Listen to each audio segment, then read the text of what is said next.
bonjour à tous. Et alors, le sujet du webinaire aujourd'hui, c'est l'organisation Teams for the Planet. Et leur mission est tellement passionnante que je partirai dans toutes les directions si j'avais à en parler. Donc, je vais laisser ça au bon soin de Carl-Hugo Pélisson. C'est celui qui est invité sous le nom de Carl seulement. Donc, Carl, qui est ingénieur et docteur en chimie, est passé par la recherche et l'enseignement. Et il s'est redirigé éventuellement vers le développement durable et la responsabilité sociétale des entreprises. Il a fondé une entreprise conseil en développement durable et en sensibilisation. Il est aussi actionnaire de Teams for the Planet et bénévole depuis 2021. Et j'avais été vraiment impressionné, Carl, de voir qu'il y a au-dessus de 100 000 actionnaires pour Teams for the Planet. C'est vraiment, vraiment impressionnant. Et pour les gluons, les quarks, Carl, je te laisse décider si tu veux en parler. C'est bon. Alors, je te laisse le plancher pour parler de cette très intéressante organisation. Ça marche. Merci beaucoup, Dany. Je ne vais peut-être pas vous parler des petites choses qu'on fait dans la communauté, mais voilà, pour vous dire, je suis également très engagé dedans à faire des actions pour que le projet Team for the Planet grandisse. Alors, je vais partager mon écran et puis je vais essayer de trouver la bonne fenêtre. Ça m'arrangerait beaucoup. Ça doit être celle-ci. Et vous allez me dire si c'est OK. Normalement, ça doit l'être. Ouais, allez. Alors, je vais vous présenter Team for the Planet, qui est une structure, une entreprise qui cherche à faire de l'innovation au service du climat. Et avant de passer là-dessus, on va peut-être un petit peu détailler les raisons qui nous ont conduit, en fait, qui ont conduit les cofondateurs et tous les gens qui les ont rejoints. Donc, comme l'a dit Dany, ça fait plus de 120 000 maintenant actionnaires.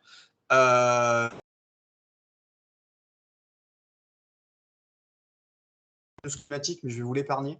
Parce que vous êtes suffisamment touchés que je pense qu'il n'y a pas du tout besoin de faire ce genre de truc pour comprendre qu'il y a une petite urgence. Donc, on va commencer directement à la question, mais en fait, du coup, maintenant qu'on est au courant de ce changement climatique et des impacts, on les voit presque tous les jours, qu'est-ce qu'on fait? C'est la question qui se sont posées les cofondateurs et comment on agit à grande échelle alors qu'on n'est qu'un simple citoyen.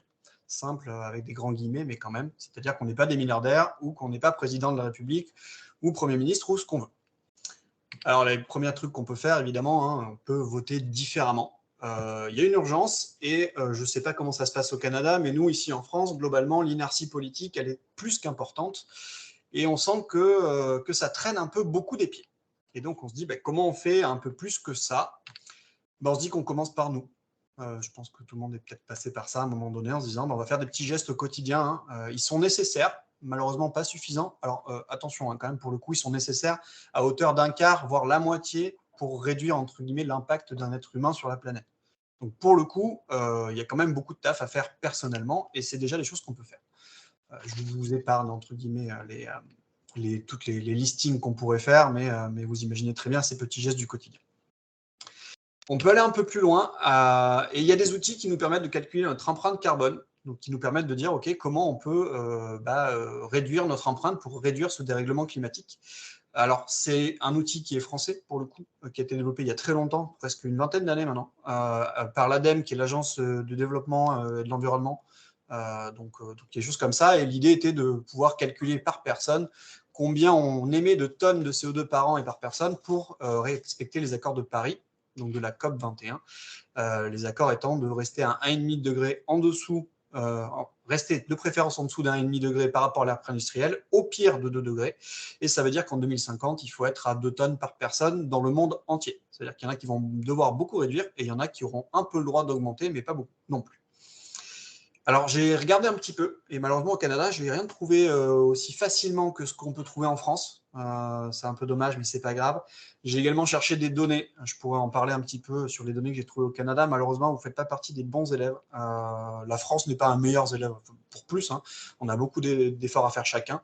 Mais voilà.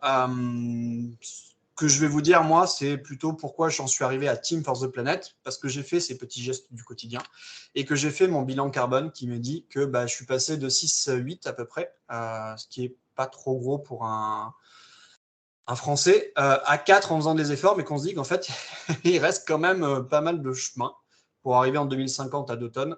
Ça, c'est l'objectif. Et donc, en fait, et ce qui est arrivé pour les cofondateurs, c'est quand ils ont fait ça eux aussi, ils sont arrivés comme un peu des cons, En gros, à un moment donné, on peut faire ça, mais c'est à peu près tout ce qu'on peut faire. Et là, il faut faire quelque chose de plus et on ne sait pas trop quoi faire. Alors, après cette petite pause cinéma, entre guillemets, après l'introspection personnelle qu'on peut tous avoir, qu'est-ce que Team for the Planet? Pourquoi ils ont créé ce truc-là après cette prise de conscience? Bon, on arrête les diapos un peu sombres, on va mettre un peu de couleur. Et l'idée de Team for the Planet, c'est de repartir du GIEC. Le GIEC, ou l'ICPP, pour ceux qui connaissent. Donc, c'est le groupe d'experts sur l'évolution du climat. Ils nous disent qu'il faut faire de la sobriété et qu'il faut faire également de l'innovation. Ils se sont dit, les cofondateurs de Team for the Planet, qui sont des entrepreneurs, que l'innovation est un bon moyen de pouvoir arriver à ces objectifs-là également. Et donc, il faut rassembler des innovateurs, des entrepreneurs et de l'argent. Alors, en repartant du GIEC, on nous dit bien que pour réussir cette transition, il faut innover, entre autres. Attention, on ne substitue pas l'innovation à la sobriété, il en faudra forcément. Mais que l'innovation, ça peut permettre de faire sauter des verrous technologiques et que ça peut permettre de remplacer des choses qui sont pour l'instant un peu obligatoires avec d'autres trucs. Donc, combustibles fossiles, cultivation sans pétrochimie, ça vous concerne beaucoup plus, ou des choses comme ça. Et en fait, quand on s'intéresse à ça et quand on discute avec les gens, les experts sur le climat, ils nous racontent en fait clairement que des innovateurs, il y en a plein, des solutions, il y en a plein. C'est juste qu'en fait, elles ne passent jamais à grande échelle. Ça veut dire qu'en fait, ça reste dans des cartons, dans des labos, ça reste dans une idée de cerveau de quelqu'un, mais que ça va rarement plus loin et c'est bien dommage. C'est bête, elles sont déjà là. Et c'est à partir de ce constat que les cofondateurs se sont dit, ok, d'accord, donc en fait, pourquoi ça ne passe pas à l'échelle? Pourquoi ils n'en créent pas des entreprises qui servent à la société? Parce que simplement, ces gens qui ont ces idées-là ne sont pas des entrepreneurs. Ils n'ont aucune idée ou très peu d'idées de comment faire une entreprise avec une simple idée. Comment passer d'un prototype à une échelle pré-industrielle ou industrielle qui permettrait de réduire notre empreinte carbone sur le dérèglement climatique.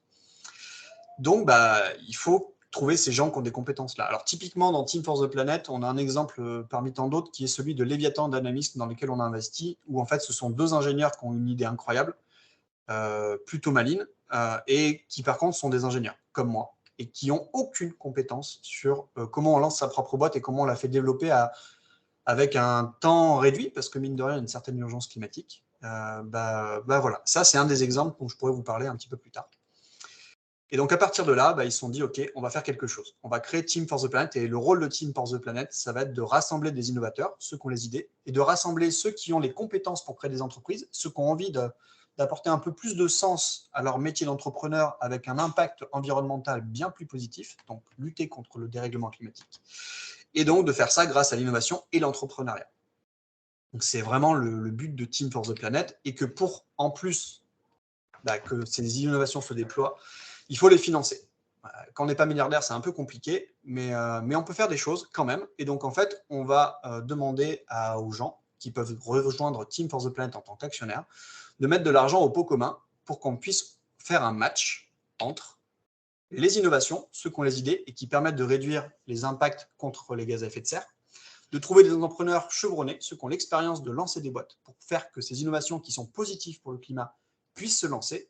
Et pour que ça prenne, le nerf de la guerre, ça reste l'argent. Il faut mettre de l'argent. Et donc ça, on va utiliser la communauté et les gens qui ont envie de mettre de l'impact climatique dans leur porte-monnaie en faisant donc un crowdfunding comme ça.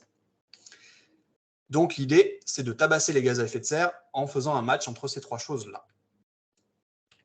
Alors, globalement, c'est une entreprise, Team for the Planet. On l'a gardé sous forme d'entreprise. Je vous expliquerai un petit peu comment on a dévié un petit peu les concepts de l'entreprise pour les utiliser à bon escient pour le climat. Et c'est une entreprise qui va créer des entreprises qui seront paramétrées de A à Z pour lutter contre ce dérèglement climatique, c'est-à-dire pour réduire nos émissions de gaz à effet de serre ou pour capter les gaz à effet de serre.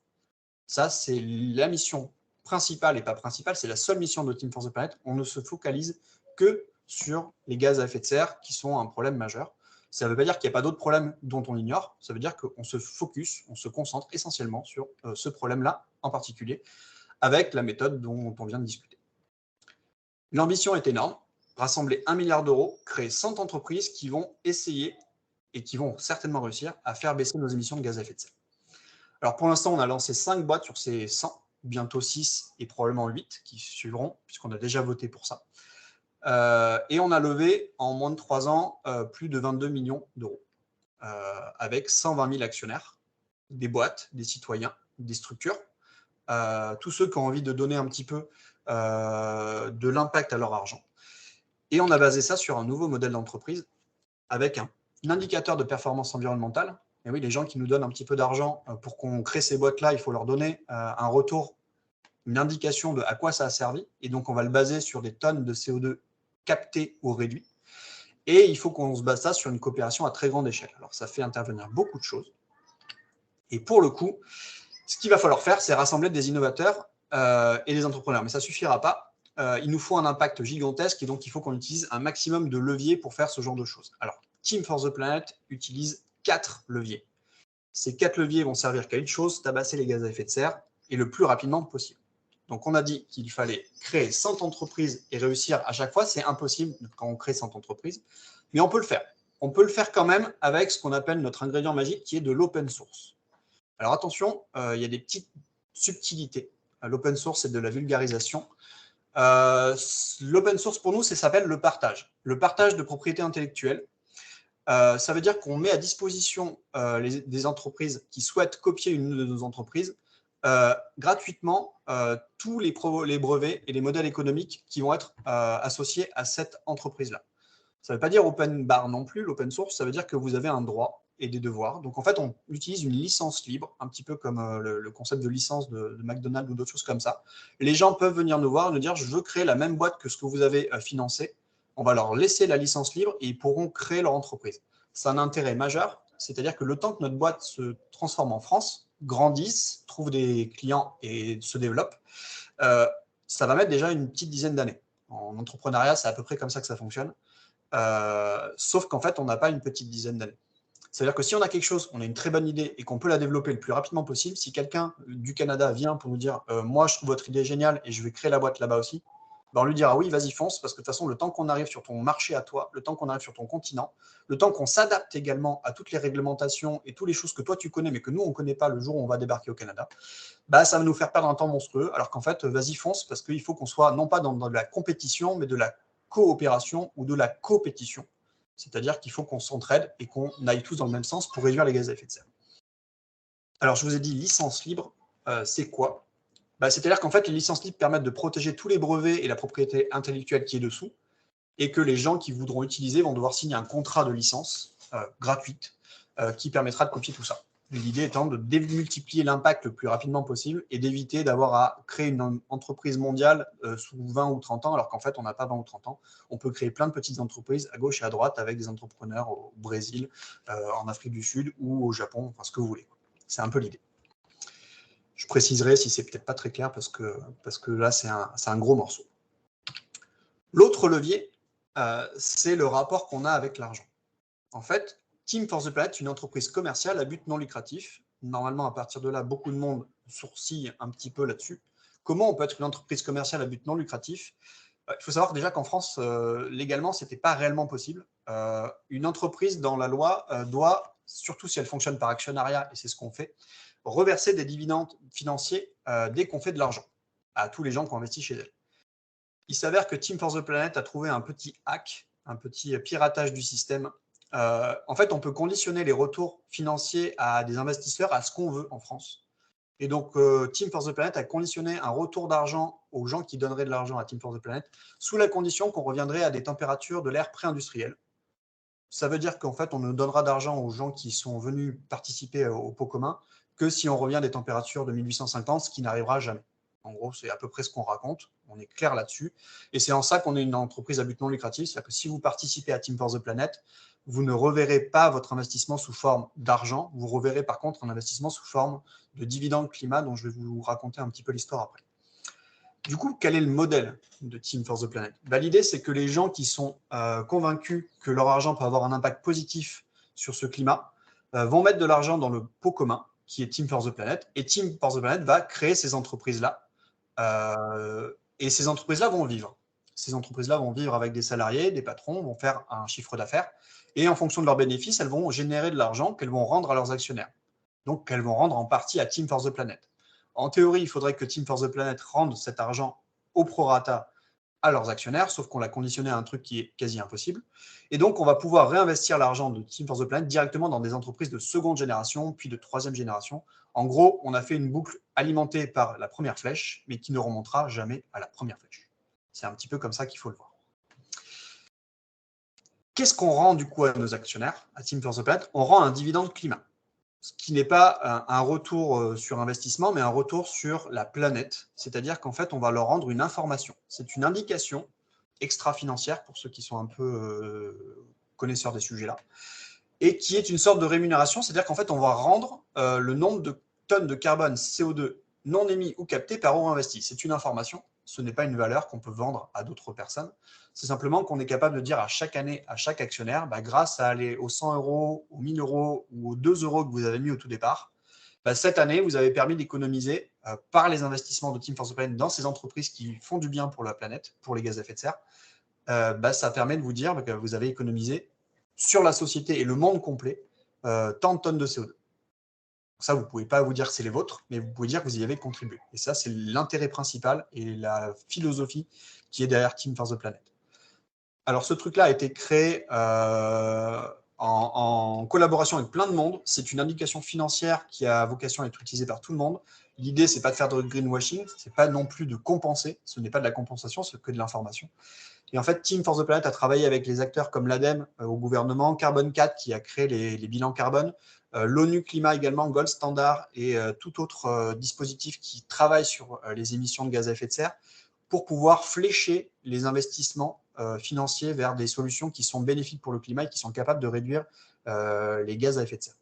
C'est quelque chose qu'on est en train d'essayer de démocratiser également à l'échelle monde avec l'ONU Climat, pour qu'on puisse dire aux investisseurs, voilà pourquoi vous n'avez pas gagné autant d'argent cette année, parce que vous avez fait énormément de bien à la planète en termes de gaz à effet de serre. C'est vraiment l'idée.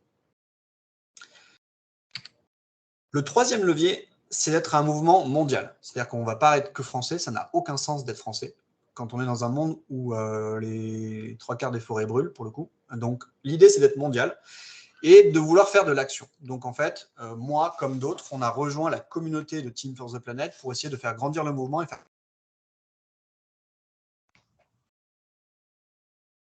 que du coup, pour réussir sa mission, Team for the Planet a besoin de trouver des innovations, a besoin de trouver de l'argent et a besoin de trouver des entrepreneurs prêts à créer ces entreprises-là. Et donc, tout le monde est capable, entre guillemets, d'aller aider l'entreprise Team for the Planet pour faire ce genre de choses.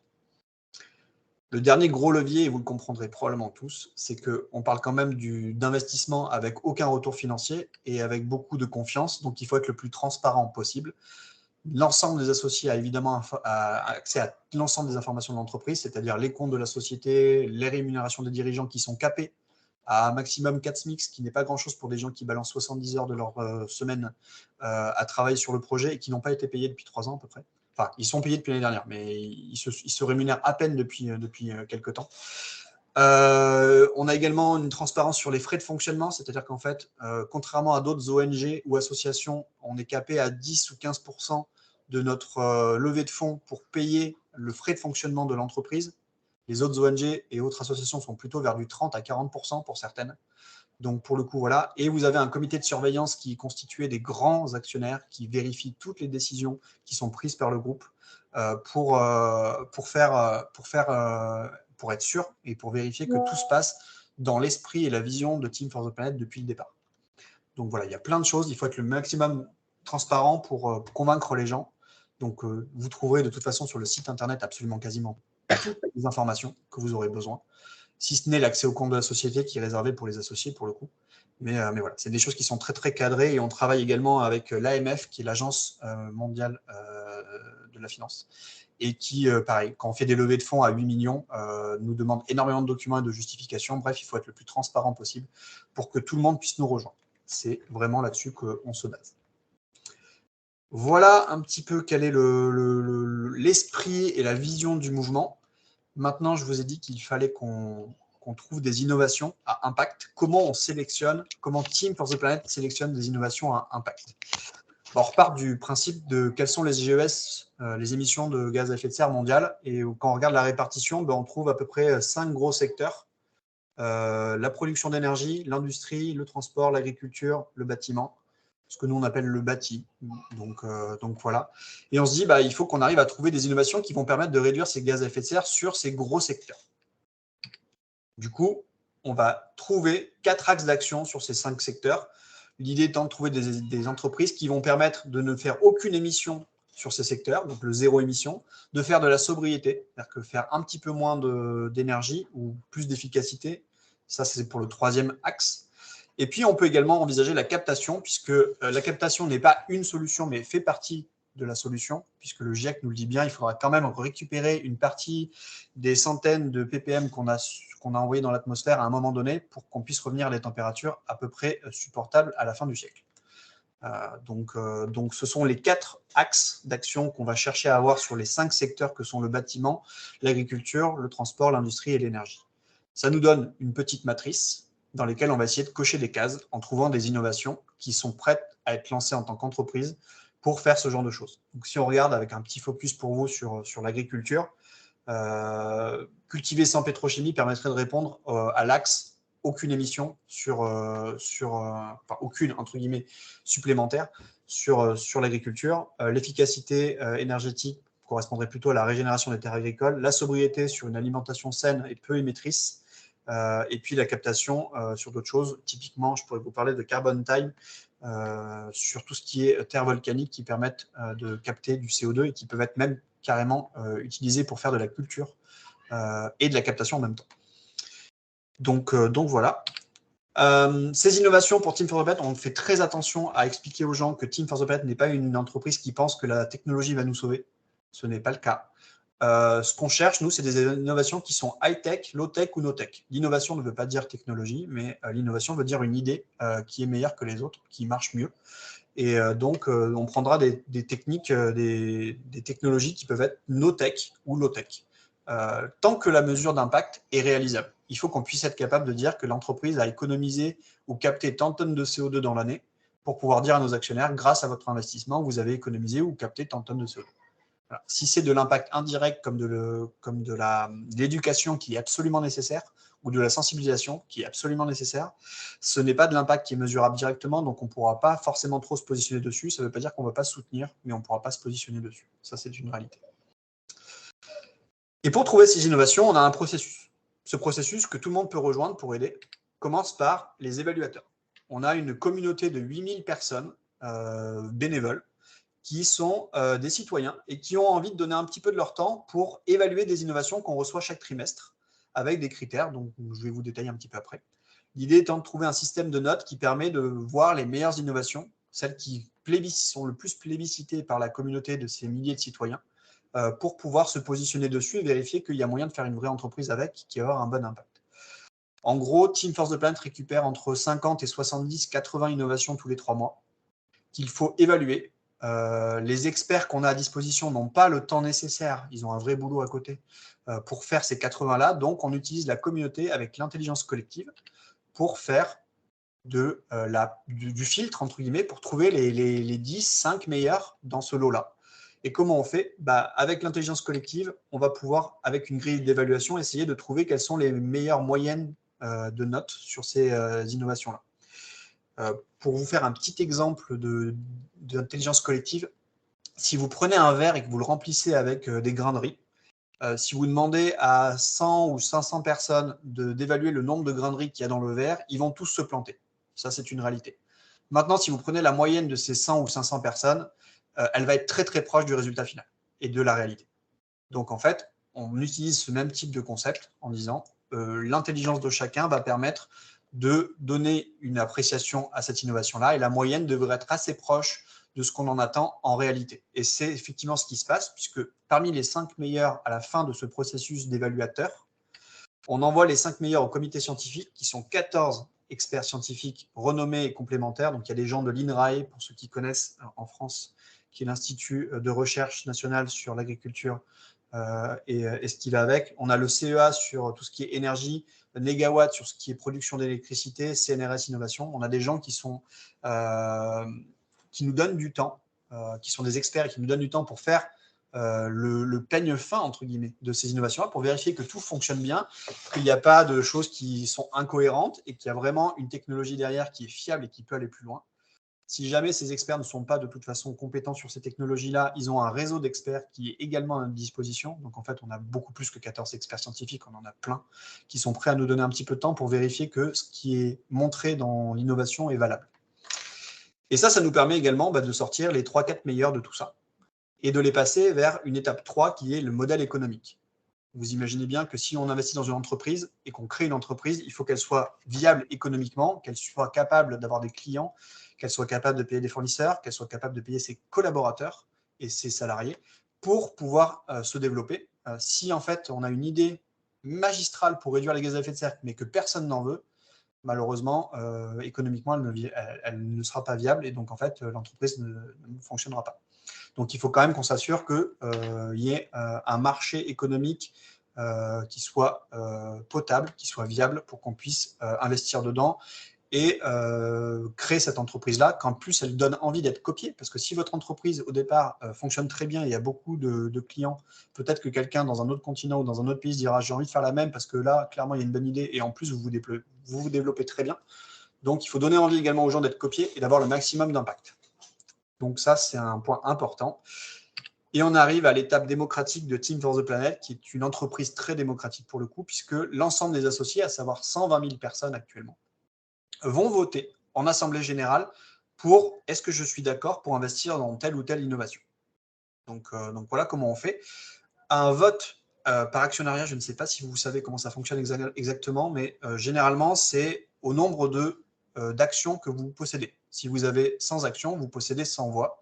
Et donc, si quelqu'un possède les 3/4 des actions, il a les 3/4 des voix. Pour éviter que Team for the Planet ne se fasse récupérer ou ne se fasse bloquer par ce type de procédé pour quelqu'un qui récupérait le projet pour l'enterrer, on a 2 votes en fait en réalité. On a un vote par nombre de voix, donc, et on a un autre par nombre de personnes.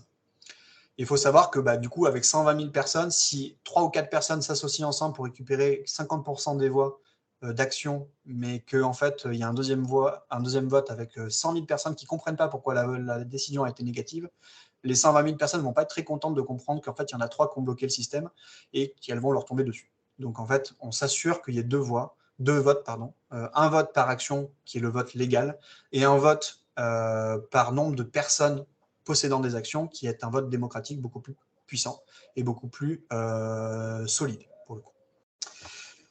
Donc voilà un petit peu comment on fait à Team for the Planet. Je vais pouvoir répondre à toutes vos questions. Je vous présente rapidement les entreprises dans lesquelles on a investi. On a investi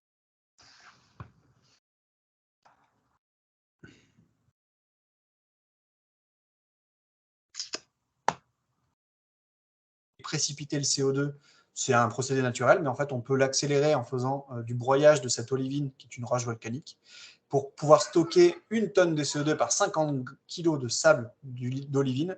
C'est des plages qui existent déjà en fait, à Hawaï ou ailleurs, qui sont des plages un peu vertes, vous pouvez voir sur des photos. Et en fait, on peut très bien investir là-dedans et très bien développer ce genre de technologie. On a investi, on est en train de voir ce genre de choses-là.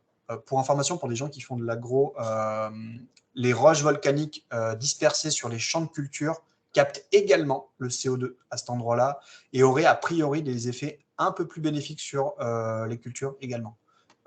C'est des choses qui sont en recherche. On est encore pour des étapes de développement et de recherche. On a quand même développé des accords ministériels. On a pu négocier des accords ministériels pour pouvoir, le jour où on sera sûr à 100% qu'il n'y a pas d'effet négatif, pouvoir faire des phases de test à un moment donné. La deuxième entreprise, c'est Leviathan Dynamics, qui fait de la climatisation sans gaz HFC, qui sont des gaz fluorés 2000 fois plus puissants en termes de pouvoir réchauffant que le CO2. L'idée, c'est d'utiliser simplement 2 litres d'eau en cycle fermé, avec une turbine qui fait de la basse pression, pour pouvoir faire du refroidissement. Alors, on ne passe pas sur de la congélation à -0, on est avec de l'eau, donc on ne peut pas descendre à moins de 5 degrés. Mais on peut faire du froid et de la climatisation dans des endroits qui sont ou dans lesquels on ne peut pas ne pas utiliser la climatisation, typiquement des hôpitaux, des choses comme ça. Et avec juste 2 litres d'eau et donc sans gaz très polluant, on a 30% en plus d'économie d'énergie et donc on a des bilans carbone qui sont extrêmement réduits et donc qui sont extrêmement importants. On a beaucoup de partenariats qui sont en train d'être développés, typiquement avec des entreprises qui font ce genre de choses-là, parce que c'est extrêmement novateur, c'est un vrai game changer pour le coup. Et donc voilà, c'est une entreprise dans laquelle on a investi, donc je vous ai parlé un petit peu tout à l'heure. On a également une entreprise qui va essayer de réduire la consommation de carburant sur la marine marchande avec l'utilisation de kites, donc de voiles de kites géantes qu'on peut installer à la proue de bateau de n'importe quel navire. Et l'idée, c'est de se dire qu'en fait, si on peut réduire de 20% une consommation d'un gros porte-container qui consomme 100 tonnes de fuel par jour, ben on enlève 100 tonnes de fuel, de CO2, donc, enfin de fuel, et donc le ratio qui va aller avec de CO2 dans l'atmosphère par jour, ce qui est juste énorme avec simplement une énergie qui est disponible, qui est le vent.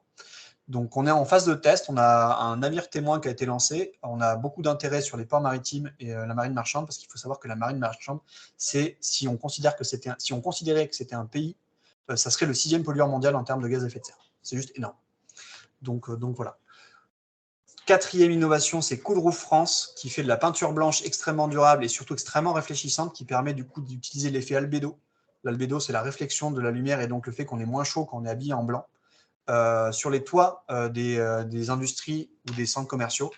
Ces toits-là montent jusqu'à 70, 80, voire 90 degrés en été quand il fait 40 degrés dehors, parce que c'est noir et que c'est du bitume. Et en fait, le fait d'utiliser ces peintures-là permettrait de faire baisser jusqu'à 40 ou 30 degrés ces températures en surface, ce qui veut dire beaucoup moins d'utilisation de climatisation en dessous, et donc forcément un énorme gain d'économie d'énergie et donc d'économie également en gaz à effet de serre. Donc c'est un truc beaucoup plus basé sur la sobriété. Et enfin, on a investi 2 fois dans Shiva. Shiva, c'est la production d'hydrogène vert par électrolyse. C'est des électrodes qui sont un peu particulières, qui utilisent je vais y arriver, mais ce sont des procédés biochimiques, bioélectrochimiques, et qui permettent d'utiliser l'électrolyse de l'eau dans n'importe quel type d'eau, qu'elle soit traitée ou pas. Actuellement, les eaux, pour faire de l'électrolyse, ce sont des eaux pures. On est plutôt sur du distillé, voire ultra pur. Là, l'idée, c'est de même utiliser des eaux non traitées, donc d'égouts ou de choses comme ça, pour faire de l'électrolyse. Et les rendements sont supérieurs à au moins 20, 30, 40, 50%. Donc, c'est un énorme gain de performance. Et surtout, ça permettrait de généraliser la production d'hydrogène vert par électrolyse sans avoir besoin d'utiliser des ressources d'eau qui sont un petit peu compliquées. Parce que des ressources d'eau non traitées, ça, par contre, on en dispose plutôt en grande quantité. En plus de ça, il y en a une qui s'appelle Hello, qui est dans le pipe, donc qui est en processus de développement dans Team for the Planet. Et la dernière assemblée qui était au mois de mai, on a voté pour 3 autres innovations. Une qui permet de casser les polymères pour revenir au monomère et donc de ne pas réextraire de la matière première fossile pour faire des polymères.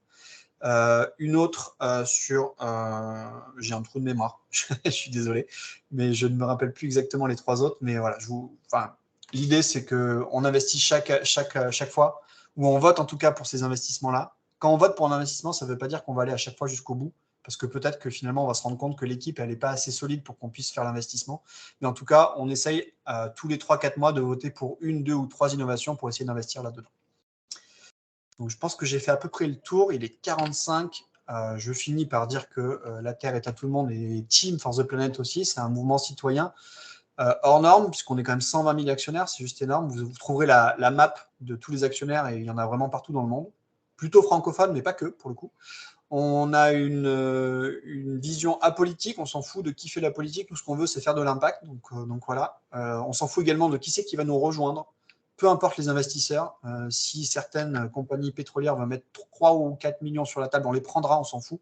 Après, il faudra qu'ils se justifient auprès des gens de manière générale, mais nous, on prendra l'argent où il est, parce qu'on sait qu'on va en faire quelque chose de bien et on va être très transparent là-dessus. Donc, en fait, on va prendre le pouvoir pour essayer de refaire un monde dans lequel on a envie de vivre. Et donc, ça passe par une réduction de nos gaz à effet de serre. Comment participer ? Il faut partager, investir ou agir. Vous n'êtes pas obligé de faire tout ça. Et puis moi, je vous remercie de m'avoir écouté. 45 minutes, 35 minutes pour faire ce pitch. Je pense que je ne l'ai jamais fait aussi vite. J'espère que je ne vous ai pas perdu à ce moment-là. J'ai un gros débit pour le coup. Donc voilà, mais du coup, on a 15 minutes et moi, je ne suis pas pressé. Je peux en avoir beaucoup plus que ça pour vos questions. Je vous ai épargné toutes les petites vidéos de communication qu'on a l'habitude de faire. Voilà. Et j'arrête le partage et je reviens vers vous. Merci beaucoup, Karl. Moi, j'aurais une question. Je ne sais pas si je peux me lancer. Moi, c'était à propos de tes 2 votes. Tu disais que le vote par action était le vote légal. Mais du coup, c'est quoi la limite avec le 2e vote, là, si jamais... Ouais, alors pour le coup, c'est vrai que je ne l'ai pas précisé, tu fais bien de me le dire. Il y a toujours 2 votes. et les deux votes doivent correspondre. C'est ça l'idée. Donc, on a fait rentrer dans les statuts de l'entreprise au tout début que pour qu'on puisse prendre une décision, il fallait qu'il y ait les deux votes qui correspondent. Si les deux votes ne correspondaient pas, les cofondateurs et les gestionnaires de l'entreprise devaient absolument mettre un veto en disant du coup, la voie ne passe pas. Ça veut dire que si quelqu'un vote non sur un investissement à cause de nombre d'actions, mais qu'en fait, toute la majorité des nombres d'actionnaires votaient oui, il y aurait un veto en mode OK, on revient et on va revoter sur ce genre de truc-là. Ça veut dire qu'il y a un truc à vérifier. En gros, c'est ça. Il y a un veto automatique, ça veut dire red flag, on arrête tout, il y a un truc qui ne va pas, pourquoi? Et on revient sur le truc. Ça n'arrivera pas parce qu'en fait, de toute façon, les gens qui rentrent dans Team for the Planet et qui voudraient mettre, je ne sais pas, quelqu'un qui veut mettre 20 millions actuellement, il prendrait 50% des parts. Pas de problème. Mais déjà, il est capé à 25% des voix. Ça, on l'a fait également rentrer dans les statuts. Donc, ce n'est pas parce que vous avez plus de 25% que vous avez plus de voix. 25%, c'est le maximum. Et de toute façon, vous allez vous faire un petit peu attraper parce que si vous votez non sur un truc où tout le monde vote oui, c'est que vous n'avez peut-être pas compris la vision du truc, quoi. En gros, si les deux correspondent, ça passe. Si les deux ne correspondent pas, on bloque le truc et on revient sur ce qui s'est passé. Oui. Oui, ma question, c'est, j'ai bien vu comment se faisait la sélection des idées, des innovations. Est-ce qu'il y a un processus particulier pour la sélection des entrepreneurs? Je veux dire, on fait connaître une innovation, puis on attend qu'il y ait des entrepreneurs éventuels qui se présentent. Alors, éventuellement, il peut y en avoir plusieurs. Y a-t-il un processus de sélection? Ça va revenir avec un petit peu tous les financeurs entre guillemets de l'innovation. En fait, il faut revenir sur le côté. En fait, est-ce que l'entreprise a besoin d'un CEO? Est-ce que l'entreprise a besoin d'un entrepreneur ou pas? Il y en a certaines qui les ont déjà. Et nous, en tant que Team for the Planet, si on évalue l'équipe, parce qu'on va faire un petit bilan de l'équipe, est-ce qu'elle fonctionne bien? Est-ce qu'il lui manque des compétences? Est-ce qu'elle a besoin de quelqu'un de plus compétent ou de plus chevronné pour ce genre de truc ou pas? Si ce n'est pas le cas, on continue avec l'équipe principale en disant non, vous êtes OK, et on viendra vous apporter entre guillemets des solutions si c'est nécessaire par la suite. On pourra utiliser le réseau des 120 000 actionnaires pour vous trouver les compétences dont vous avez besoin potentiellement, et donc faire rentrer quelqu'un dans l'équipe. Maintenant, si jamais on se rend compte qu'il manque un entrepreneur ou que le CEO ne fait pas n'a pas l'expérience adéquate, on pourra aller chercher et faire donc ce qu'on appelle, on va aller faire du recrutement. Donc on a une personne dans Team for the Planet qui est chargée du recrutement de ces CEO-là pour faire que les personnes qu'on va trouver, les entrepreneurs, s'ils sont plusieurs qui sont intéressés par ce truc-là, collent avec l'équipe. Pour monter un projet, pour monter une entreprise, il faut s'assurer entre guillemets que l'équipe ait une très bonne cohésion, qu'elle s'entende bien, qu'elle partage la même vision. Et donc, s'il y a plusieurs entrepreneurs, ça va se jouer là-dessus potentiellement. Si elle est déjà là, si l'entrepreneur est déjà là et qu'il a les compétences et qu'il y a une bonne dynamique, pas de problème, continuez. Maintenant, si ce n'est pas le cas, on leur dira en toute transparence, on pense que vous avez besoin de quelqu'un de plus chevronné, de quelqu'un de plus expérimenté, et on va vous trouver ces personnes-là. Est-ce qu'il peut se produire que des idées, des innovations, que vous considériez que ces innovations devraient trouver leur mode de financement standard plutôt que passer par vous? C'est jamais arrivé pour le coup. Les gens qui viennent par nous viennent souvent par conviction de vouloir faire de l'impact. Souvent aussi, ils viennent par la conviction de l'open source en se disant mon idée, je pense qu'elle est très bonne. Je m'en fiche de devenir milliardaire dans 30 ans parce que de toute façon, a priori, être milliardaire dans 30 ans, je ne sais pas si ce sera encore possible, mais d'avoir un maximum d'impact et d'avoir un sens dans son idée, de créer quelque chose qui a de la valeur pour la société. Et donc, les gens qui viennent viennent avec ces valeurs-là, généralement. Après, ça ne veut pas dire que quelqu'un qui vient ici, on pourra lui dire tu auras besoin d'autres financements, mais on peut le faire nous aussi, en fait, en soi. Ça va dépendre. Je comprends pas. Je comprends pas comment dire le cas là en fait. Si quelqu'un vient nous voir en nous proposant une innovation, c'est qu'il a envie de le faire avec nous. Pourquoi on lui dirait d'aller ailleurs, du coup, si on peut le faire nous? Après, c'est parce que vous pourriez considérer que vos ressources, vous allez les privilégier pour d'autres projets, alors que celui-là, il est par exemple commercialement exploitable. L'exemple que je peux te donner, du coup, c'est Coolroof, qui est l'entreprise qui était déjà avec des clients et déjà des salariés, des choses comme ça, et qui sont venus. On n'a investi pas grand-chose chez eux, pour le coup. Mais eux, ils avaient besoin d'un réseau, ils avaient besoin de clients, ils avaient besoin de portes d'entrée et ils avaient envie et ils avaient cette volonté de faire de l'open source. Et donc, en fait, ils n'avaient pas besoin d'un gros financement. On n'a mis que 500 000 euros pour une boîte qui fait déjà quelques millions de chiffres d'affaires, je crois. Je ne suis pas sûr. Je vous dis gros guillemets sur celui-là. Mais c'est à peu près ça. Ça va dépendre. Après, il pourrait arriver le cas où en fait, des gens vont arriver en disant on a besoin d'un financement, mais en fait, ça va être à hauteur de 20 ou 30 millions d'euros. Là, on n'est qu'à 22 millions d'euros levés, on ne pourra jamais les financer. Ça ne veut pas dire qu'on n'est pas intéressé, ça ne veut pas dire qu'on ne peut pas faire, mais ça va dépendre de leurs besoins en investissement. Il y a des boîtes qui sont OK pour des investissements à 100, 200 000 au départ, 1 million, 2 millions. Actuellement, on n'a toujours pas fait d'investissement à plus de 5 millions. Et pourtant, il y a des entreprises qui en ont besoin. Mais certaines ont besoin de l'aura, ont besoin du réseau, ont besoin de la notoriété de Team for the Planet pour se développer aussi, donc viennent pour bénéficier de ça avec des petits investissements dedans. C'est pas un problème.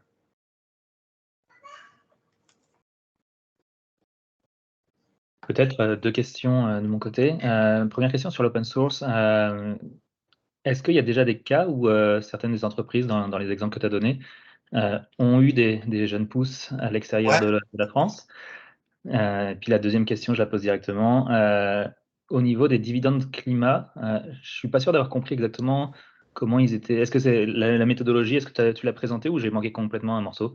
Je ne l'ai pas forcément présenté. Ok, je te la refais. Si tu avais un peu plus de détails, ça serait intéressant. Pour la licence libre, il y a tout un travail à faire. Team for the Planet, généralement, on arrive avec des idées de on va faire comme ça, et il n'y a rien qui colle parce qu'il n'y a rien qui a été déjà prévu. Bon, en gros, c'est à peu près comme ça que ça fonctionne. Donc, on est en train de créer la licence libre avec les structures, les organismes et tout ce qui est légalité, avocat et choses comme ça, avocat d'affaires et tout comme ça. Mais typiquement, Coolroof France a une succursale Coolroof Maroc, si tu veux, et ils ne sont pas forcément trop en lien. Et il n'y a pas de raison qu'on ne puisse pas le faire, pour le coup. Eux, comme ils sont déjà très portés sur la licence libre, si tu veux, tu pourrais déjà aller sur leur site et voir comment tu fais ta propre peinture pour chez toi, si tu veux. Tu vois, c'est un peu l'idée. Ils sont très open sur ce truc-là. Donc voilà. Mais pour le côté licence libre, cadré avec les brevets qui vont derrière, etc., il y a tout un boulot à faire qu'il faut qu'on fasse actuellement parce que, encore une fois, il n'y a absolument rien de prévu.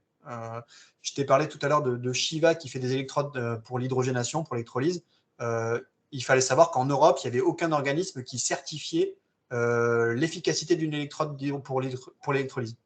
Et donc, on est allé voir tous les organismes pour trouver quelqu'un qui voulait bien être certifié avec un logo UE comme il faut, quoi, en truc, pour créer ces standards et ces protocoles de certification, parce qu'encore une fois, ça n'existait pas.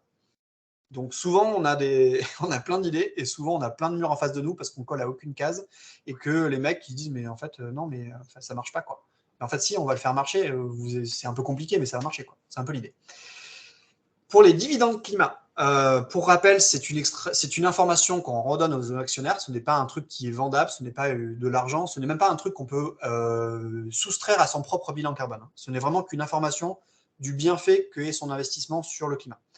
Comment ça fonctionne? En gros, on a un protocole qui a été créé avec l'ADEME, Carbone 4, Net Zero Initiative, bref, des acteurs assez majeurs en France, mais également mondiaux avec l'ONU Climat et Gold Standard également, qui permet de certifier ça. C'est-à-dire qu'en fait, ça va être auditable. Et donc, il y a un protocole à respecter.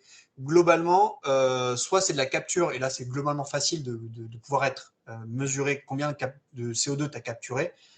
Typiquement, là, les usines islandaises qui se permettent, entre guillemets, de faire ça, bon, ça marche bien parce qu'ils ont de l'électricité verte d'hydrocentrale, donc c'est facile, quoi, pour le coup. Mais pour les autres, ça ne marcherait pas. Mais eux, ils pourraient calculer combien ils ont capté et en fait dire, OK, on a certifié que ceux qui ont investi chez nous, cette année, on a capté tant de tonnes de carbone, donc pour les investisseurs, ça aurait correspondu à tant de tonnes de CO2 par euro que vous avez investi. Pour le captage, ce n'est pas trop compliqué. Pour ce qui est réduit, il faut qu'on soit assez ambitieux. Ça veut dire qu'on ne va pas investir dans une technologie qui réduit de 1% les gaz à effet de serre par rapport aux concurrents. Ça n'a pas tellement de sens pour le coup. C'est bien, c'est cool, il faut le faire. Mais ça ne mériterait pas un fléchage investissement vert, si tu veux. Ça serait limite pas du greenwashing parce que c'est quand même mieux, mais c'est quand même pas officiel. L'idée étant plus de dire il faut arriver à un gap, vraiment à une rupture entre le concurrent ou les concurrents et la technologie proposée. Et donc ça veut dire des gains, je crois, c'est un doc de 59 pages qui est disponible par tout le monde. Je peux vous donner le lien, mais c'est des gains qui sont de l'ordre de 20%, quelque chose comme ça. si vous allez sur le site Climate Dividend, du coup, c'est une association qui est sortie de Team for the Planet. On l'a fait sortir. Nous, on a inventé le concept. On l'a proposé à toutes ces agences-là qu'on dit c'est génial, c'est ce qui manque actuellement à la finance. Et du coup, on l'a sorti de Team for the Planet pour que ce soit quelqu'un qui s'en occupe complètement. Donc, c'est Laura Bollier qui s'occupe de ça, qui gère cette fondation. Et vous pouvez trouver sur le site, je vais essayer de vous le mettre en chat dans la conversation, du coup, il faut juste qu'elle s'affiche, le site des dividendes climat. Et normalement, vous avez un petit doc d'une cinquantaine, une soixantaine de pages, quelque part. Il y a une petite vidéo qui va vous trouver un peu le truc, mais vous pouvez télécharger le protocole pour savoir un petit peu comment c'est évalué et comment c'est conceptualisé. Après, je ne vais pas vous cacher qu'on est quand même sur des normes. Il va falloir arriver sur un truc auditable, potentiellement avec des normes, et que c'est toujours la croix et la bannière pour créer des normes. Déjà, nationales, ce n'est pas évident, mais alors, internationales, il faut sortir les rames. Mais pour le coup, il y a quand même des gens qui sont très motivés. L'ONU était très emballée. Gold Standard, on a eu accès rapidement à eux. Le CDP également, pour le coup. Il y a des trucs. Il y a vraiment des trucs. La question, c'est comment on arrive à bouger tout le monde. Bon, bah, là il faut juste bourriner. Intéressant. Mais pour le coup, voilà. Je vous laisse regarder parce que c'est un truc vraiment intéressant pour, ne serait-ce que pour la culture générale et pour se dire comment on fait pour que les mecs qui ont de l'argent le mettent au bon endroit et pas aux endroits où ça rapporte forcément. Bah, il y a du rapport, il y a du retour sur investissement, le ROI, et il y a le retour, nous, sur la planète qu'on estime. Et donc, le dividende climat, c'est ça, c'est le retour sur la planète. C'est grâce à mon investissement, quel bien j'ai fait sur le climat, sur le monde. En gros, c'est ça. J'espère que j'ai réalisé, ouais. Ouais, ok. Oui, bonjour, j'ai 3 petites questions. Juste pour revenir justement sur la question de Guy de Weigel. Pour vous, donc les entreprises que vous financez doivent être financées uniquement par l'équipe de Team for the Planet et ne peut pas avoir accès à une diversité de financement parce que ça ne va pas dans votre vision ou vous êtes ouvert à ça? Ouais, c'était effectivement, comme je suis allé très vite sur la présentation, je ne vous ai pas donné ces détails, tu fais bien de me le dire, Alizé. Mais alors non, nous, on peut rentrer dans n'importe quel type de financement et il y aura du cofinancement, on peut rentrer qu'à 3, 4, 5, 10, 20, 30%. Il y a des boîtes qu'on a créées, donc pour le coup, on est à 100%. Il y en a où on rentre à 50, 51 pour être majoritaire. On peut rentrer à moins que 51, mais on a 2 règles d'or. On a 2 règles d'or dans le pacte d'actionnaires en disant l'open source, c'est non négociable. C'est-à-dire que tous les cofinanceurs seront OK sur ce truc-là et toute l'équipe également de départ, forcément, pour le coup. Mais souvent, ça peut poser problème. Ça nous est arrivé sur une que ça pose problème. C'est dommage, mais bon, on espère qu'ils vont se développer autrement, pour le coup, mais c'est dommage. Et l'autre, c'est d'avoir notre droit de regard majoritaire sur le CEO. En tant qu'entrepreneur, du coup, on doit avoir un gros droit de regard sur ce côté-là en disant on est OK avec le CEO ou pas. Sur l'une des dernières qu'on a votées, c'est typiquement un truc qui est revenu, où en fait on a demandé à ce que le CEO, ça se passait pas très bien entre eux, entre l'entrepreneur et entre la personne de la technologie, le CTO du coup. Et il y avait des frictions et on a dit ok d'accord, on veut bien investir avec vous, on veut bien vous relancer. Par contre, il faut qu'il y en ait un et le CEO qui step down, qui se recule un peu et qu'on trouve quelqu'un qui soit capable de relancer la machine avec une bonne cohésion. C'est arrivé une fois. On n'a pas encore validé cet investissement-là parce qu'on veut être sûr à 100% que ça colle. On est prêt à prendre des risques dans Team for the Planet. On est prêt à ne pas avoir de retour sur investissement. De toute façon, il n'y en aura pas pour les actionnaires. Mais Team n'a même pas besoin d'avoir un ROI. Il n'a même pas besoin de savoir que l'entreprise va forcément lui redonner de l'argent. Ce qu'on veut, nous, c'est qu'elle fonctionne et qu'elle ait un impact sur le climat. Si elle ne nous redonne aucun argent, mais tant qu'elle a des clients, qu'elle paye ses fournisseurs, qu'elle paye ses salariés, sur le principe, why not ? Nous, on n'a pas besoin de savoir qu'on va récupérer 1 million dans 10 ans. On s'en fout, en fait, en vrai. Donc, c'est cool pour pouvoir réinvestir dans d'autres boîtes, mais si ce n'est pas le cas, ce n'est pas grave tant que la première, elle fonctionne et qu'elle fait de l'impact positif. C'est vraiment ça. Ok. Ça répond à la question. Oui, je vois qu'il est 13h. Est-ce que j'ai encore le temps pour mes autres petites questions? Moi, je ne suis pas pressé, pour le coup. Je reste autant de temps que vous voulez, j'ai fini ma journée. Donc, ouais, allons-y. Okay. Justement, en parlant de l'équipe, tout ça, je travaille dans le secteur un peu de l'entrepreneuriat et est-ce que vous avez des collaborateurs spécialisés, incubateurs, accélérateurs qui donnent les conseils pour développer ces entreprises puis, ou du mentorat? Comment ça fonctionne? Est-ce que vous dites juste, là, on sent que le CEO, ça va pas, mais non, pour l'équipe, vous avez dit que vous aidiez, mais pour tous les autres aspects de la gestion d'une entreprise, est-ce que vous aidez de ce côté-là ou pas du tout? pour le coup, on essaye de faire que nos entreprises soient assez autonomes. Que Team for the Planet rentre en tant qu'investisseur. Elle va apporter un énorme réseau. Ça, c'est le gros point de Team for the Planet, c'est l'apport du gros réseau. Et après, s'il y a des besoins ponctuels, oui. Après, de l'accompagnement pur, Team for the Planet n'en fait pas. Donc, on n'aura pas ce rôle d'incubateur ou de choses comme ça. Au contraire, ce qu'on va faire, nous, c'est de trouver la personne compétente, capable d'avoir elle-même les accès à ce qu'elle a besoin. Donc, le CEO qui va arriver, l'entrepreneur, il sera compétent avec les bons réseaux. Typiquement, pour Leviathan Dynamics, les deux ingénieurs, donc c'était Alan et Carino, pas capables, entre guillemets, parce que c'est pas leur métier. En fait, moi, je suis ingénieur, je suis pas capable de faire de l'entrepreneuriat à ce point-là.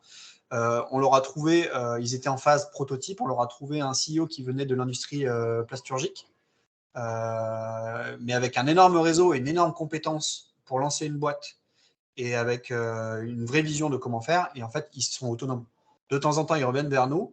S'ils ont besoin d'une offre d'emploi, de diffuser une bonne offre d'emploi, de trouver des gens, l'avantage avec un réseau de 120 000 personnes actionnaires, plus sur LinkedIn, on est 300 000 à suivre le truc.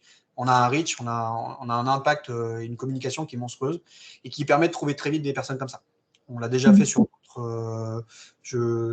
d'autres CEO ou sur d'autres. Beyond the Sea, il y a eu le CEO qu'on a fait comme ça, mais on a également des recrutements internes qui ont été republiés par Team for the Planet et qui ont permis de trouver des personnes très compétentes pour ces sujets-là, alors que ça faisait quand même plusieurs mois que c'était la galère. Mais c'est du réseautage plus que de l'accompagnement. Je vois à peu près la balance, l'équilibre à faire. Donc, on est là-dessus. Généralement, on trouve quelqu'un à la tête qui est compétent pour être autonome, en fait. Le but, c'est que l'entreprise soit autonome. Parfait. Et par contre, moi, je suis pas d'accord, on peut être ingénieur et entrepreneur. Ouais, non, mais on a moins de compétences pour le faire, mais c'est un autre débat. Je fais un gros cliché, parce qu'en vrai, je pourrais le faire aussi, mais c'est vrai que pour des gens qui ont fait de la recherche, et Carino et Alan ont fait de la recherche en thermodynamique, tu t'attends à ce que, globalement, le management et la vision des step-by-step pour lancer une boîte et passer du proto à pré-industriel, c'est des compétences qui ne s'inventent pas, pour le coup. Oui, non, ça s'apprend, c'est ça. Mais c'est ça, c'est un autre débat. Et vous le savez tous, il n'y a que 24 heures dans une journée, et donc tu ne peux pas et faire ta boîte et apprendre comment lancer ta boîte. C'est pas possible. Absolument. Autre question, comment on peut être évaluateur ou évaluatrice du coup? Tu peux aller sur le site, tu n'es même pas obligé d'être actionnaire, pour le coup. Juste un petit truc à signer comme quoi tu n'as aucun lien avec les gens qui proposent des innovations ou que tu te remettras en retrait si c'était le cas. Normalement, il n'y a pas d'informations confidentielles, il n'y a pas de NDA ou de choses comme ça quand les gens nous proposent des innovations. Le processus est super facile. Tu as une formation d'1 heure, du coup, où on va t'expliquer comment il faut que tu imagines un peu le truc. En gros, si je reviens sur les critères, c'était est-ce qu'il y a un vrai impact ou pas? Est-ce qu'il est mesurable? Si ce n'est pas le cas, en fait, Team ne se positionnera pas dessus. Il faut qu'on soit capable de mesurer l'impact. Il faut qu'il soit peut-être pas à hauteur du pourcent ou de plusieurs pourcents de gaz à effet de serre mondiaux, mais au moins du 10e de pourcent. Il faut qu'on puisse avoir un vrai impact parce que si c'est pour faire des petits pouillèmes, on va galérer. Ensuite, il y a le côté est-ce que la technologie te semble fiable? Est-ce qu'elle te semble réplicable dans d'autres pays? Est-ce qu'elle te semble être en rupture avec ce qui existe déjà? Mais c'est vraiment plutôt du juger par rapport à ce que l'innovateur te propose comme document avec. Si l'innovateur te propose un document qui n'est pas top, avec très peu d'infos, il ne faudra pas qu'il s'attende à avoir des très bonnes notes parce que ça va être très dur de juger, pour le coup.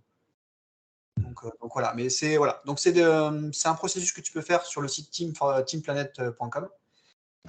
C'est une formation d'1 heure. Généralement, c'est entre midi et 2, donc ça ne va pas vous arranger pour les mardis. Mais il y a une session tous les jeudis soirs, non pas tous les jeudis, un jeudi sur 2 à 20h. Donc là, ça va vous arranger. Ça ne fonctionne par contre que quand il y a des évaluations à faire. On fonctionne par vague. On ne fait pas des évaluations non-stop. On va peut-être revenir à ce type de truc, mais pour l'instant, on faisait par vague tous les mois et demi. On faisait une session d'évaluation. Et donc, il y avait des formations à ce moment-là. Et puis, on faisait une petite pause pour reposer un peu les gens parce que non-stop, ça les fatigue. Et on recommençait. Donc, voilà. Tu pourras trouver ça facilement sur le site. Je peux vous trouver ça même maintenant, hein, si tu veux. Vraiment, tu vas sur team-planet.com. Tu vas dans Agir. Et Agir, tu as devenir évaluateur. Et je vous mets, du coup, c'est pareil. Si vous avez des gens qui sont plutôt anglophones, on a des sessions en anglais, puisqu'on fait un peu des deux. C'est pas forcément les mêmes innovations, mais voilà. Hop. Donc voilà, tu peux le devenir très facilement. Pas besoin d'être actionnaire pour faire ça. Et pareil, si tu veux être comme moi, faire partie de la communauté, tu n'as même pas besoin d'être actionnaire. Il y a des gens qui ont du temps à donner, mais qui n'ont pas beaucoup d'argent, donc on les accepte quand même, pour le coup. Et Ok. heureusement, d'ailleurs. Parfait, merci beaucoup. Je t'en prie. Est-ce que vous avez d'autres questions? Moi, j'avais une petite question juste pour rebondir sur ça. Est-ce qu'une même innovation est évaluée par plusieurs personnes différentes? Parce que Oui, c'est un peu et c'est un mitigé, truc en que j'ai fait. pas dit. Ouais, complètement. Tu fais bien de me rectifier. C'est un truc que j'ai pas dit. Pour qu'on passe une innovation au comité scientifique, on estime qu'il faudrait qu'elle ait été évaluée au moins une cinquantaine de fois. C'est-à-dire 50 personnes différentes, minimum, pour atteindre un volume d'évaluation et de notes qui soit suffisamment conséquent pour faire passer ça en intelligence collective. Parce que s'il n'y a que 3 personnes, ça sert à rien. On n'est pas sûr que 3 personnes ne se soient pas plantées, quoi. Donc il faut au moins arriver à 50. On préférait 70 et au départ, on espérait même 100. Mais quand il y a 70 évaluations à faire, tous les évaluateurs, on est à peu près 8000, 9000, on n'en fait pas. Parce qu'en fait, on a des vies parfois à côté qui font qu'on n'est pas du tout dispo et que malheureusement, on ne peut pas se permettre d'en faire 10 ou 20 à chaque fois. Une innovation à évaluer, ça prend une demi-heure, 1 heure à peu près. On peut s'arrêter un peu quand on veut. On peut poser des questions à l'innovateur, évidemment. On a une zone pour poser des questions et il faut que le mec nous réponde assez vite quand même, c'est plutôt sympa. Il y en a qui ne répondent pas, donc c'est très dommageable pour eux. Mais l'idée, c'est qu'on simplifie et qu'on mette l'accès au maximum pour que les évaluateurs aient un travail facile. Mais je me permets de rebondir un peu sur ce que vous venez de dire. Ça demande à peu près une demi-heure. Je m'interroge parce que, ayant l'occasion d'être régulièrement évaluateur de projets scientifiques, en général, ça demande un peu plus de temps. Alors, je me demande quelle est l'importance du document qui est fourni par les innovateurs. Ça me paraît assez léger pour être évalué en une demi-heure. Justement, parce qu'en fait, on fait confiance au comité scientifique qui passera derrière. C'est-à-dire qu'en fait, c'est eux qui vont gratter. Toi, tu pourrais faire partie du comité scientifique. Alors qu'en fait, c'est eux qui sont techniques et qui vont rentrer dans le dur du sujet de est-ce que c'est viable, est-ce que c'est vraiment l'impact qui est annoncé ou pas. Nous, on part du principe qu'on fait confiance au document qui nous est transmis en tant qu'évaluateur. Et donc, on va évaluer avec notre propre référentiel de ce qu'on connaît. Oui, il y a beaucoup d'impact, il n'y en a pas trop mal, il y en a moyennement, il n'y en a pas vraiment. Et en fait, déjà là, quand vous arrivez avec il n'y a pas trop d'impact, l'évaluation est quasiment finie parce qu'en fait, Team ne se positionne que sur les trucs qui ont à minima un peu, voire beaucoup d'impact, même plutôt beaucoup d'impact. Donc, ça permet d'aller beaucoup plus vite. Et puis en fait, il ne faut pas qu'on demande à tous les gens d'être compétents dans ces domaines techniques. En fait, il faut juste leur demander est-ce qu'avec ce qu'on te donne comme information, tu trouves que c'est une super innovation qui pourrait avoir un bon impact pour le climat? Est-ce que tu penses que ça serait réplicable, etc. Et c'est vraiment de l'intelligence du bon sens plus que de la réflexivité, enfin de la réflexion, pardon, ou du grattage de documents dans le fond. Moi, j'ai déjà fait des évaluations où je suis resté 1h30 dessus parce que ça m'intéressait beaucoup et c'est normal. Et parce que j'étais un peu plus spécialiste du domaine. Par contre, je ne vais pas vous le cacher, moi, en tant que chimiste, je ne suis pas quelqu'un qui comprend trop des trucs à l'agriculture. Et donc, du coup, là-dessus, je fais beaucoup plus confiance sur les détails et sur les demandes d'informations avec les gens qui en font partie. Pour le coup. Sachant que le comité scientifique, si jamais on a fait passer une connerie au comité scientifique, eux nous diront non, mais vous vous êtes planté, là, c'est n'importe quoi. C'est que du vent, ce qui est écrit dans l'innovation. Mais sur les dizaines on en a bientôt fait 10 pour le coup de comités scientifiques, ils nous ont toujours dit qu'on ne s'est jamais planté, que ça a toujours valu le coup et qu'il y a même des trucs assez incroyables. Donc pour l'instant, le système fonctionne bien et on a le retour par le comité scientifique et les experts pour vous dire non, là franchement c'était n'importe quoi ou non, franchement c'était vraiment bien. Et pour le coup, ils ont toujours été assez bluffés par ce qu'on leur a fait remonter en termes de notes en disant non, le truc là il est vraiment trop bien, quoi. Mais c'est du préfiltrage, hein. On n'est pas sur de l'évaluation pure avec du détail.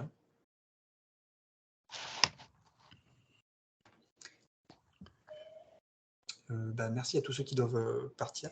Oui, je vais devoir me retirer aussi, mais en tout cas, bravo pour cette présentation. Et j'avoue que c'était quelque chose que je ne connaissais pas, mais que je vais aller me consulter votre site. Là. Ouais.